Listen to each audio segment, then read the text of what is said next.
చందమామ రామాయణం 22వ భాగం, అరణ్యకాండ 6వ భాగం. తరువాత రావణుడు అంతఃపురం నుండి బయటకు వచ్చి బలిష్ఠులైన 8 మంది రాక్షసులను పిలిచి, మీరు అన్ని రకాల ఆయుధాలు పట్టుకుని జనవాస స్థానానికి వెళ్ళాలి. ఒకప్పుడు అక్కడ కరుడు అనేవాడు ఉండేవాడు. అక్కడి రాక్షసులంతా చావటం చేత ఇప్పుడు ఎవరూ లేరు. ఖరదోషణులను రాక్షస సేనను రాముడు చంపేశాడు. ఆ రాముడికి మనకు మధ్య ఇప్పుడు గొప్ప వైరం ఏర్పడింది. అందుచేత ఆ రాముణ్ణి చంపేదాకా నేను నిద్రపోను. ఈలోపుగా మీరు ఏం చెయ్యాలంటే, ఆ జనస్థానంలో ఉండి రాముడు ఇప్పుడేం చేసేది నాకు ఎప్పటికప్పుడు తెలుపుతూ ఉండాలి. మీరు ఒక్క క్షణం కూడా ఏమరుపాటన్నది లేకుండా రాముణ్ణి చంపే ప్రయత్నంలోనే ఉండాలి. మీ బలపరాక్రమాలు నేను అనేక పర్యాయాలు చూశాను కనుక మీకు ఈ పని ఇస్తున్నాను అని చెప్పాడు. తర్వాత రావణుడి బుద్ధి సీత మీదకు వెళ్ళింది. అతను త్వరగా తన అంతఃపురానికి తిరిగి వచ్చి రాక్షస స్త్రీల మధ్య కూర్చుని దుఃఖ సముద్రంలో మునిగి ఉన్న సీతను చూశాడు. సీత వద్దుమొర్రు అంటున్నా వినకుండా అతను సీతను బలవంతంగా తీసుకుని వెళ్ళి తన భవనమంతా చూపించాడు. అది దేవతా గృహాల లాంటిది. అందులో అనేక వేల మంది స్త్రీలు ఉన్నారు. రకరకాల పక్షులు ఉన్నాయి. ఎక్కడ చూసినా రత్నాలు, దంతంతో చేసిన భాగాలు, స్ఫటిక శిలలు, వెండితో చేసినవి, వజ్రవైఢూర్యాలు తాపడం చేసిన అందమైన స్తంభాలు ఉన్నాయి. బంగారు ద్వారం గల అద్భుతమైన మెట్ల వరుస మీదుగా ఇద్దరు ఎక్కారు. మెట్ల పక్కన వెండి కిటికీలు, దంతపు కిటికీలు ఉన్నాయి. మేడ మీది బంగారు కిటికీలు ఉన్నాయి. కొన్ని చోట్ల గోడలో రత్నాలు పొదిగారు. తన ఐశ్వర్యంతో సీతను భ్రమింపచేయటానికి గాను రావణుడు ఇవన్నీ సీతకు చూపాడు. అతను సీతతో, నీవు నాకు ప్రాణం కన్నా ఎక్కువైన దానివి.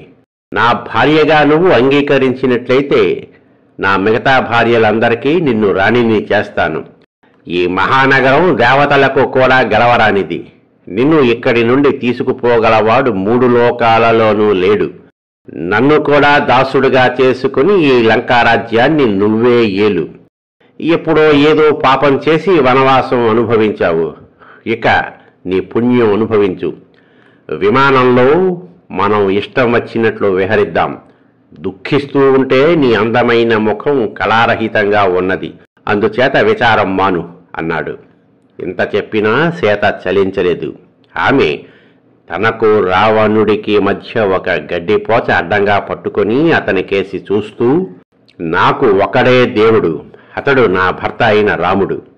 అతని చేతిలో నీకు చావు రాసిపెట్టి ఉన్నది. ఈ లంకకు వైధవ్య ప్రాప్తి తప్పదు. నా శరీరాన్ని బంధించు, కోసుకు తినుగాక. నేను పాతివ్రత్య భంగం సహించను అని జవాబిచ్చింది. రావణుడు మండిపడి, అయితే నా మాట విను. నీకు 12 మాసాలు గడువు ఇస్తున్నాను. ఈ లోపుగా నువ్వు నా కోరికను ఆమోదించకపోతే నా వంట వాళ్ల చేత నిన్ను ముక్కలు ముక్కలుగా కోయించి ఫలహారంగా తయారు చేయిస్తాను అన్నాడు. తర్వాత అతను రాక్షస స్త్రీలను పిలిచి, ఈమెను అశోకవనానికి తీసుకుపోయి మీరంతా చుట్టూ ఉండి జాగ్రత్తగా రక్షించండి. నయానో భయానో ఈమెను దారికి తీసుకుని రండి అని ఆజ్ఞాపించాడు. ఆ ప్రకారమే రాక్షస స్త్రీలు సీతను అశోకవనానికి తీసుకుని వెళ్లారు. ఆ వనంలోని చెట్లు ఎల్లప్పుడూ పూలతోనూ పళ్లతోనూ నిండి ఉంటాయి. వనం నిండా పక్షులు ఉన్నాయి. రాక్షస స్త్రీలు సీతను అక్కడకు చేర్చి చుట్టూ కూర్చున్నారు. ఆమెకు దుఃఖము భయము పట్టుకున్నాయి. ఆమె రాముణ్ణి తలుచుకుని దుఃఖం పట్టలేక మూర్ఛపోయింది. అక్కడ రాముడు మాయలేడి రూపంలో వచ్చిన మారీచుణ్ణి చంపి ఆశ్రమానికి తిరిగి వస్తూ ఉండగా వెనక నుండి నక్క ఒకటి కూసింది. ఈ దుస్సకునంతో కలవరపడి రాముడు సీతను ఏ రాక్షసులో తిని ఉండరు కదా అని భయపడ్డాడు. లేడి రూపంలో ఒక రాక్షసుడు వచ్చి తనను ఆశ్రమానికి దూరంగా తీసుకుపోవటము, పోతూ పోతూ కూడా వాడు తన గొంతుతో ఆర్తనాదం చెయ్యటము చూస్తే తనకు ఏదో ద్రోహం తలపెట్టి రాక్షసులు పన్నాగం చేశారని అతనికి నమ్మకం కలిగింది. సీతకు లక్ష్మణుడు రక్షగా ఉన్నాడన్న ధైర్యం అవలంబించేందుకు కూడా అవకాశం లేకుండా ఆ లక్ష్మణుడే తనకు ఎదురు వస్తూ కనిపించాడు. రాముడి ఆందోళన రెట్టింపయింది. అతను లక్ష్మణుడి చెయ్యి పట్టుకుని, ఇదేమిటి లక్ష్మణ, సీతను ఆశ్రమంలో ఒంటరిగా విడిచి వచ్చావా? సీతను మళ్ళీ మనం ప్రాణాలతో చూస్తామా? సీతకు ఏమన్నా జరిగిందో నా ప్రాణాలు నిలవవు. నేను వెళ్ళాగా నీవు అయోధ్యకు తిరిగిపోతే కైకేయి తన కోరిక పూర్తిగా ఫలించినందుకు సంతోషిస్తుంది కాబోలు.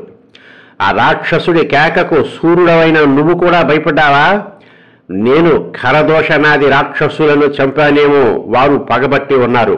సీతను తప్పకుండా చంపేస్తారు. లక్ష్మణ, నాకు అపశకునాలు కనిపిస్తున్నాయి.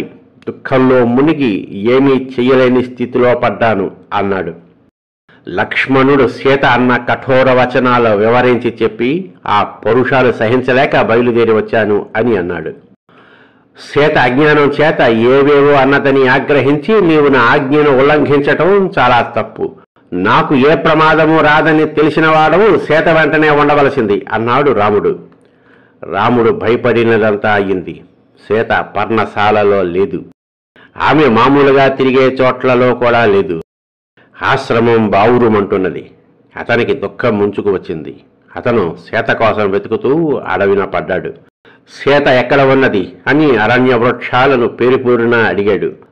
దుఃఖాతిశయంతో అతనికి మతిపోయింది. అల్లంత దూరాన సీత కనిపించినట్లు, తనకు అందకుండా పారిపోతున్నట్లు భ్రమ కలిగింది. సీతను కేకపెట్టి పిలిచాడు. ఉన్నట్లుండి అతనికి సీత ఎక్కడో దాక్కుని తనను ఏడిపిస్తున్నదన్న అనుమానం వచ్చింది. కనిపించమని ఆమెను వేడుకున్నాడు. లక్ష్మణుడు రాముడి దీనస్థితి గమనించి, అన్నా, దుఃఖించి లాభం లేదు. చుట్టుపక్కల అరణ్యమంతా వెతుకుదాం. సీత ఎంతో దూరం వెళ్ళి ఉండకపోవచ్చు అని ధైర్యం చెప్పాడు. పరిసరారణ్యమంతా వెతికినా వారికి సీత జాడ తెలియలేదు. రాముడికి మళ్లీ అధైర్యం పట్టుకున్నది. అతని దేహంలో శక్తి లేకుండా పోతోంది. అతను నిస్త్రాణగా కోలబడిపోయాడు. అన్న సీతను తలుచుకుని పెద్ద పెట్టున శోకాలు పెడుతూ ఉండటం చూసి లక్ష్మణుడు అతన్ని ఓదార్చటానికి ఎంతగానో ప్రయత్నించాడు. కాని ఆ మాటలు ఏవీ రాముడి చెవికి ఎక్కలేదు.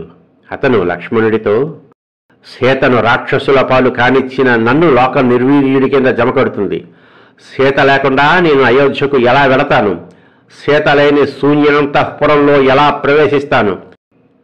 నేను వచ్చానని తెలిసి జనక మహారాజు వస్తే ఆయనకు నా ముఖం ఎలా చూపిస్తాను? సీత లేక నేను బ్రతికే మాట అబద్ధం. అందుచేత నన్ను ఇక్కడే వదిలి నువ్వు అయోధ్యకు వెళ్ళు. భరతుణ్ణే రాజ్యం పాలించమన్నానని చెప్పు. నేను సీత ఎలా నాశనమయ్యామో మా తల్లికి చెప్పు అన్నాడు. రాముడి ఆ పరిస్థితి చూసి లక్ష్మణుడు చాలా బాధపడ్డాడు. చివరకు లక్ష్మణుడి ప్రోత్సాహంతో రాముడు సీతను మరింత ఓపికగా వెతకటానికి నిశ్చయించాడు. ఒకచోట వారికి సీత ధరించిన పూలు నేలపై కనిపించాయి. వాటిని రాముడు గుర్తించాడు. మరికొంత దూరాన రాక్షసుడి అడుగులు, సీత అడుగులు కనిపించాయి. అక్కడనే సీత రావణుడికి అందకుండా పారిపోవడానికి ప్రయత్నించింది. ఆ ప్రాంతంలోనే రక్తపు మరకలు, విరిగిపోయిన రథము, గొడుగు, గాడిదలు, సారథి కళేబరము, బంగారు విల్లు మొదలైనవి కనిపించాయి. ఆ రక్తం సీతదే అనుకున్నాడు రాముడు. అప్పటి వరకు రాముడికి రాక్షసులపైన ప్రత్యేకించి పగలేదు. కాని ఆ క్షణంలో రాక్షస నిర్మూలనం చెయ్యాలనే నిశ్చయం అతనిలో ఏర్పడింది. నా సీతను నాకు వెంటనే ఇవ్వకపోతే 3 లోకాలను ఒక్క బాణంతో భస్మీపటలం చేస్తాను అని రౌద్రంగా అన్నాడు. లక్ష్మణుడు రాముణ్ణి వారిస్తూ, ఈ యుద్ధం జరిగిన చోట ఒక్క మనిషి అడుగుజాడలే ఉన్నాయి. ఒక్కడు చేసిన తప్పుకు 3 లోకాలను శిక్షించటం అన్యాయం. ఎవడు సీతను అపహరించాడో వాడి కోసం అన్ని చోట్ల వెతుకుదాం అన్నాడు. ఇంతలోనే వారికి చావసిద్ధంగా ఉన్న జటాయువు శరీరం ఎత్తుగా కనిపించింది. ఇదిగో, వీడే సీతను తినేసి హాయిగా కూర్చున్నాడు. వీడి ప్రాణాలు తీసేస్తాను అంటూ రాముడు జటాయువుపై బాణం ఎక్కుపెట్టాడు. నాయనా, నన్ను రావణుడు చంపాడు. నువ్వు మళ్ళీ ఎందుకు చంపుతావు?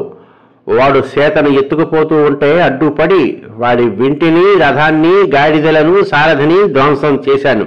వాడు కత్తితో నా రెక్కలు నరికేశాడు.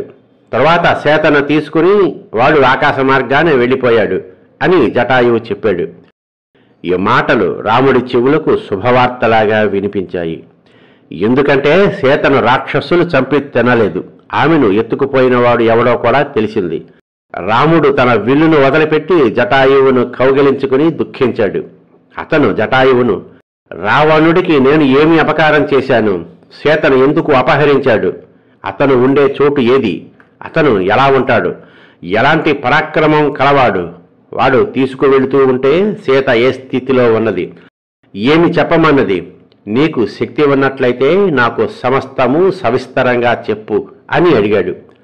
కొన ప్రాణాలతో ఉన్న జటాయువు, ఆ రావణుడు ఇలా దక్షిణంగా వెళ్ళాడు, వాడు కుబేరుడి తమ్ముడు అని మాత్రం చెప్పి ప్రాణాలు వదిలాడు. ఎంతో కాలం గొప్పగా జీవించి తన కోసం ప్రాణాలర్పించిన జటాయువుకు రాముడు శాస్త్రోక్తంగా అంత్యక్రియలు జరిపాడు. పిండ ప్రదానానికి కేసరి మృగమాంసం సంపాదించాడు.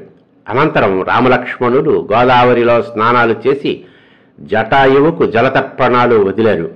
తర్వాత వారిద్దరూ జటాయువు చెప్పిన ప్రకారం సీతను వెతుకుతూ బయలుదేరారు.